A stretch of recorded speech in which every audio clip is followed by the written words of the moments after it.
Hello friends and welcome. Today we are starting a new project, and that is the restoration of this Stanwell. This is a Stanwell Danish Reserve. It's a shape 161 and it is a bent Bulldog. This pipe is actually one of my own. It's an older pipe that I purchased back in around 1993, 1994. And I was not so kind to my pipes at the time. I have not smoked this one in many years, but I'd like to refurbish it and try to bring it back to at least looking good. I don't know if it's one that I'm going to heavily smoke because it has some sentimental value. And I'll tell you the story of how I bought this pipe and why it means so much to me after we complete the project, and hopefully I get a chance to share a smoke with you and talk about that a bit. So the pipe is marked, and let me see if I can get that up for you. It is marked made in Denmark, Stanwell Danish Reserve, and the stamping, the shape number is stamped. It's actually stamped upside down relative to the rest of the stamping, so it's number 161. Now the Danish Reserve line was a seconds line, and at the time that I bought this, I was a starving student and didn't have a lot of money. I think I probably paid about $30 for this, which was an awful lot to me at the time. But it's a wonderful pipe. I smoked a lot of tobacco in this pipe. It was a good companion, and you'll see some of the war wounds that I've inflicted on this poor thing. So in general, it's in rather good shape. I did maintain it properly. I just didn't maintain it cosmetically. The chamber, you can see, actually the new lights are working fairly well, aren't they? May not even need that, but the chamber is pretty well maintained. It's been reamed on a regular schedule. No issues there. You can see that there is quite a bit of charring around the rim, and that's because the owner of this pipe, that's me, is a Zippo user, and I just charred the rim a lot. I would smoke this pipe on walks back and forth to the university, so I lived about a mile away, and I would often work into the wee hours of the morning at the university, and the buses would stop running, and I'd walk that mile back home, and sometimes I'd do it in the morning as well, just for some time to think and mull things over. And so this pipe was with me on quite many of those walks, and it would get tossed into my pocket with keys and things like that. So there's some dinging of the briar that you may not be able to catch. I mean, you got to be in just the right light to pick it up, but there are little depressions that'll sand out quite easily. The rings are in relatively good shape. They're dirty and need to be cleaned, but they're crisp for the most part. No damage there. However, the thing that has bothered me about this pipe from the day I bought it is that there is a fill, and the fill is right over the ring. You can see there, it's actually stopping that.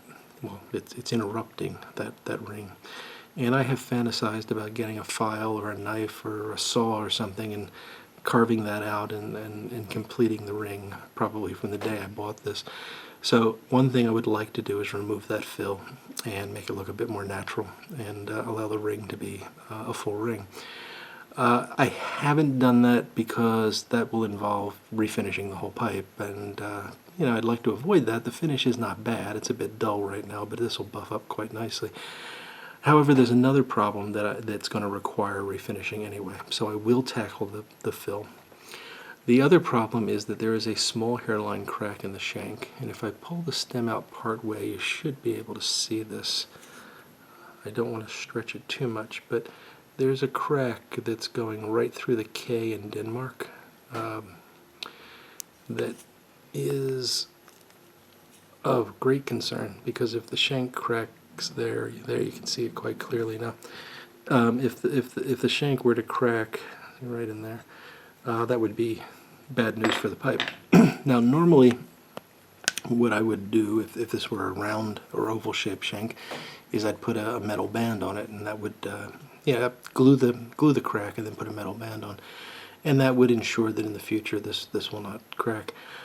There's two reasons I don't want to do that. One is I don't want to band over the stamping on the pipe. Again, this is sentimental value, and it's never going to get sold. It's never going to be anything that I'm going to look for, value in terms of monetary reward. But it means a lot to me, and I don't want to change that if I can avoid it.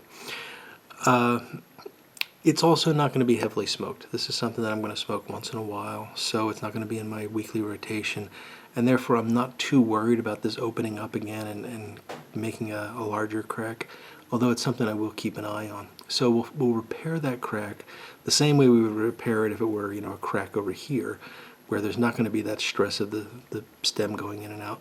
And I may tune the stem a little bit. It's not tight when it's seated, but it's very tight getting in and out.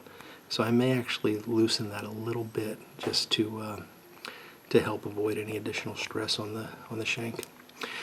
The stem itself is in reasonable shape. You can see the trademark is quite clean on it. Not a lot of oxidation has been maintained. However, as I mentioned, I walked a lot with this pipe, and I am a clencher, and I have done a real number on the bit of this pipe. As you can see, I have bitten right through. This is a rather large hole, and I don't know if you're going to be able to tell this or not, but the hole actually goes through all the way to the other side, where there's a smaller hole, but a hole nonetheless. So this is going to have to be repaired, and to be honest, in this situation, I would normally replace the stem. Just get another stem of this shape and carve it down to fit the profile of the pipe, and that would be great, and then the pipe would be ready to go. But I want to maintain the Stanwell logo. Again, there's a lot of sentimental value here. So what I will be doing is a trick that you've probably seen other folks do if you look at a lot of pipe refurbishment stuff on the net, and that's that I will build this up with some black cyanoacrylate glue. And that's nice because essentially the cyanoacrylate, once it cures, is a type of an acrylic, and it's a very tough material. It will bond quite efficiently to the ebonite, so there'll be no issue with it coming loose, and it'll be hard enough that it could be filed and sanded and shaped just like the ebonite can. So we should be able to basically make an invisible repair on both sides of this. So a lot of work to be done. The first step, which I will for the most part do without showing you because you've seen it in previous videos, will be to give this an alcohol bath, probably an overnight soak in 70% or so Everclear. And I'm doing that for two reasons. One is just to clean it, and the other is to soften the waxes and make it easier to get down below the wax and get the stain off of this, because we're going to have to, when we repair this crack, we're going to have to sand.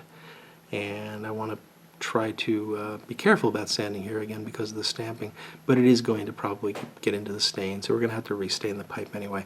So we'll get the old stain off, and that will also hopefully loosen up these fills, or this fill. I don't think there are any other fills, but we'll know once we get the finish off. Loosen up this fill and remove it, and then from that point on we'll be working to repair the stummel, and then we'll tackle the stem in another video. So I will end this video here. This was just sort of a brief introduction and tour of the pipe. The next video in the series will go into the work on the stummel, and by the time you see this pipe again, the stummel will be cleaned and destained and ready for the next steps. So thank you for watching. If you're a subscriber, thank you very much for that. I appreciate it. If you're not and you'd like to see how this repair and restoration goes, please do subscribe so you can keep up with all the videos. Thank you for watching, and I will look forward to talking to you again soon. Take care.